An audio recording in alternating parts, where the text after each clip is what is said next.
বাবা আর মাকে নিয়েছিল আমাদের সুখের সংসার। এক টুকরো জমি চাষ করে যা আয় হতো তাতে আমরা সুখী ছিলাম। সর্বনাশী নদীর ভাঙনে হারিয়ে গেল আমাদের জমি, হারিয়ে গেল আমাদের ভিটে মাটি। আমরা ছিন্ন মন হয়ে ঢাকা চলে এলাম, তারপর বস্তিবাসী হয়ে গেলাম। তারপর বাবা টুকরি নিয়ে বসে থাকতো রাস্তার ধারে, কোনোদিন কাজ জুটত, কোনোদিন জুটত না।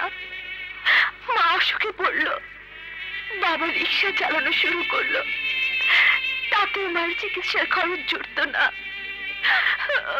বিনা চিকিৎসায় মা আমার মারা গেল। মায়ের শোকে বাবা একদিন মারা গেল। ক্ষুধার জ্বালা আমি বাবা মার জন্য ভালো করে কাঁদতেও পারিনি। খাবার চেয়েছি, কেউ দেয়নি। চাকরির জন্য দুয়ারে দুয়ারে ঘুরেছি, সবাই আমার শরীরের দিকে হাত বাড়িয়েছে। একা একটা মেয়ে ইজ্জত বাঁচিয়ে আর কি করতে পারে? পারে, অনেক কিছু করতে পারে। কিভাবে? যেভাবে আমি পেরেছি। তুমি পেরেছো? যেখানে নারীর প্রতি অন্যায়, জুলুম, নির্যাতন, অত্যাচার, সেখানে ছুটে যাব আমরা, অধিকার আদায় করে নেব। থাকবে? থাকবে তুমি আমাদের সঙ্গে? থাকবো, অবশ্যই থাকবো। ভাই সব, আগামীকাল বিকাল 4 ঘটিকায় বাঁশপট্টি থানার বটতলা মাঠে এক বিশাল জনসভা, এক বিশাল জনসভা। উক্ত জনসভায় প্রধান অতিথি হিসাবে উপস্থিত থাকবেন বাঁশপট্টি থানার নয়নমণি, এলাকার বলিষ্ঠ কণ্ঠস্বর জনাব হায়দার আলী, জনাব হায়দার আলী, জনাব হায়দার আলী। হায়দার আলী?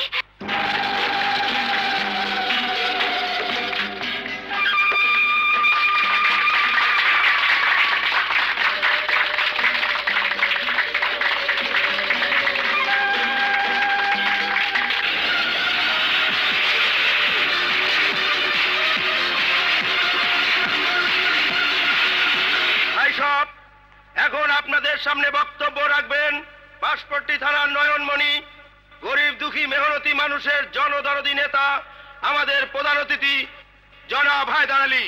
জনাব হায়দার আলী।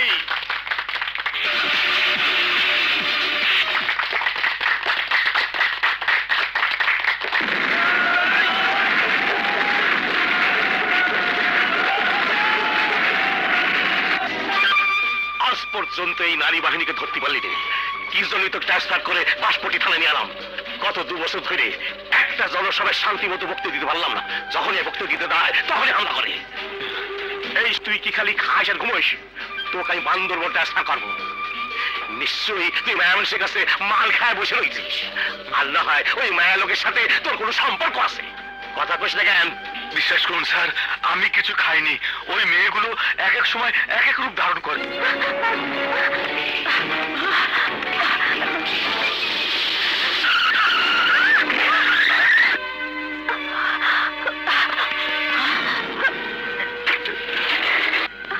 কি হয়েছে? এভাবে দৌড়াচ্ছ কেন? স্যার, স্যার গো, আমারে বাঁচান। আর কি হয়েছে বলবে তো? 2টা গুন্ডা আমারে আমারে। ঠিক আছে ঠিক আছে, গাড়িতে চলো, আর বলতে হবে না। এসো এসো এসো এসো এসো। ওকে, চল।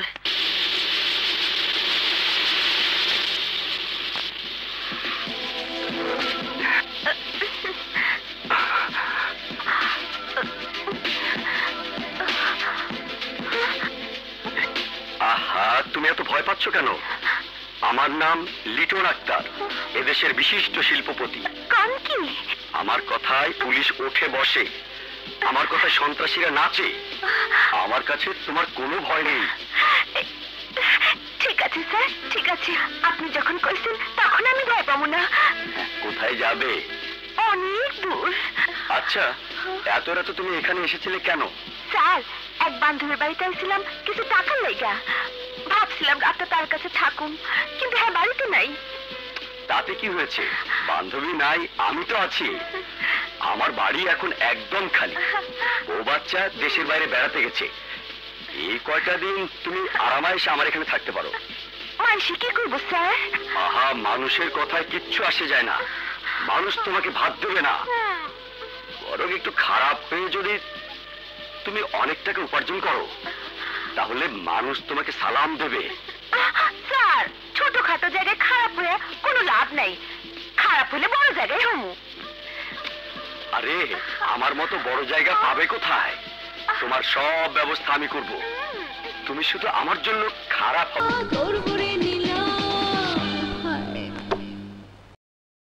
এসো এসো জুন, আয় এসো।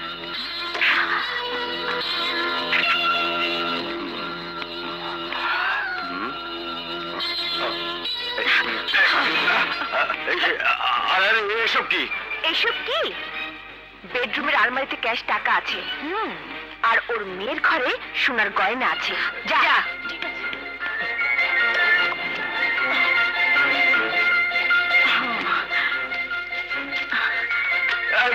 না,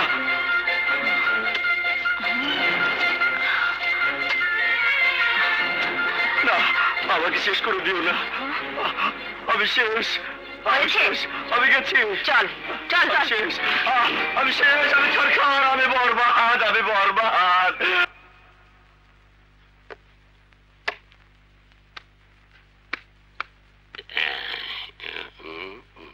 শেষ, আজকের মতো বেচা বিক্রি শেষ, দোকান বন্ধ।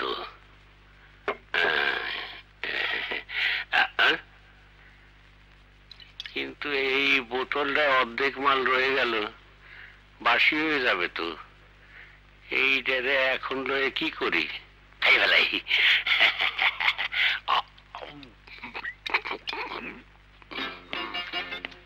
বিয়ের পর থেকে একটা রাতও তুমি বাসায় থাকো না। কে? বিয়ার আগে তোমার বাবা করছো না? আমি নাইট গার্ডে চাকরি করি। তাই বলে কি একটা রাতও ঘরে থাকা যায় না? একটা রাতে কত বড় সর্বস্ব তুমি জানো? ডাকাতি হতে পারে, খুন হতে পারে। তাহলে দেরি করার দরকার নেই, জলদি যাও লক্ষ্মীটি। এই তো আমার লক্ষ্মী বউ। আমি তাহলে যাই। যাও। সকালে আসে সারাদিন তোমার সাথে থাকবো। যাই।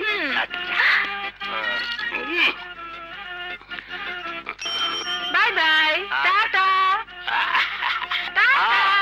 ঘর যাও। সাইকেল দিয়ে কিনা যায়। আমি কিন্তু তোমার কি আছে তন্তর ভাই? তুমি তো জানো রাইতের বেলা আমি কম দেখি, হাফ রাইট কেনা, তার উপর মাল খাইলে রাস্তাঘাট সব আউলে ফেলে। তুমি আমার ঘরের দিকে যাওয়ার বাউ করে দাও তো। থামো থামো থামো। হ্যাঁ আমি দেখেছি। এই সাইকেল তুই আগে। এই দেখো ল্যাংটা ফ্যাংটা হয়ে গেছে, একবার লুঙ্গি খুলে একেবারে সোজা হাঁটতে বরাবর, একেবারে সোজা ভাবির কাছে পৌঁছে যাবা, বুঝছো? আমি যাই। Bye bye bye bye bye bye. তাড়াতাড়ি এসো, কি মজা।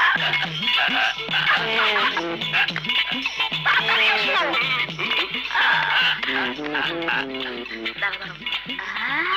জলদি।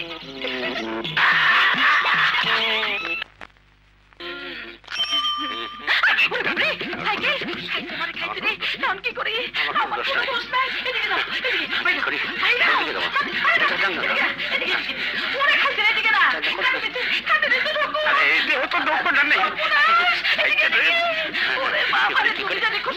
আমি ঘুমাই।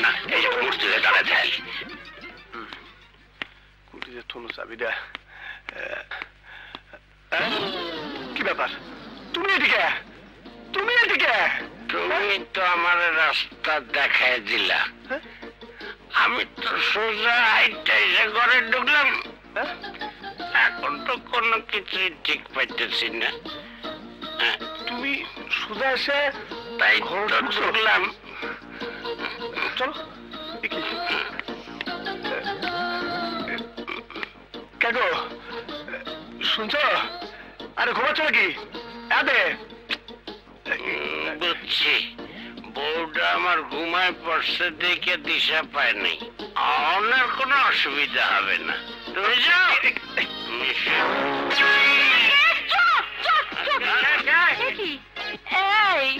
এই মদ বেচা মোটা লোকটা ঘরে ঢুকলো কি করে? আমি তো সেই কথা জানতে চাচ্ছি, এই মোটা ঘর ঢুকলো কেন করে? দরজা খুলে শুতি চুকা তুই ক ক। শোনো,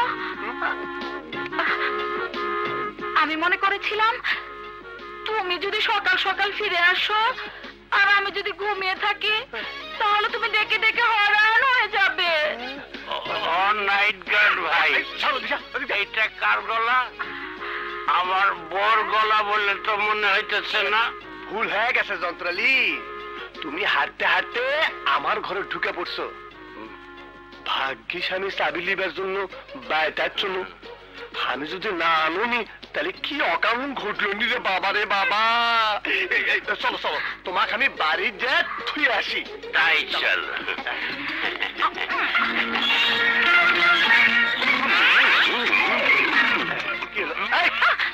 আসো আসো করছি।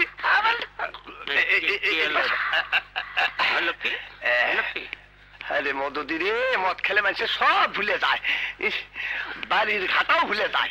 কি হয়েছে কি হয়েছে যন্ত্র ভাই, কি হয়েছে, কি ব্যাপার? এরা অর্ধেক রাত কেনা, রাত্রেবেলা চোখত কম দেখে, তার উপর আবার কাছে মদ, রাস্তাঘাট কিছুই ছিল না। মোটুর আবার এই রোগ কবে থেকে হলো? ভাবি, ও ভাবি, জলদি বাইরে আসো। কি হয়েছে? রাগ করবেন না ভাবি, আপনার যন্ত্রের চোখ খারাপ হয়ে গেছে। আপনার যন্ত্রের রাইট কানা রোগে ধরছে, রাইতের বেলা চোখে দেখে না। এখন আমার কি হবে গো? কান্দেন না বলি, কান্দেন ধরে এখন ঘর লিয়ে যান।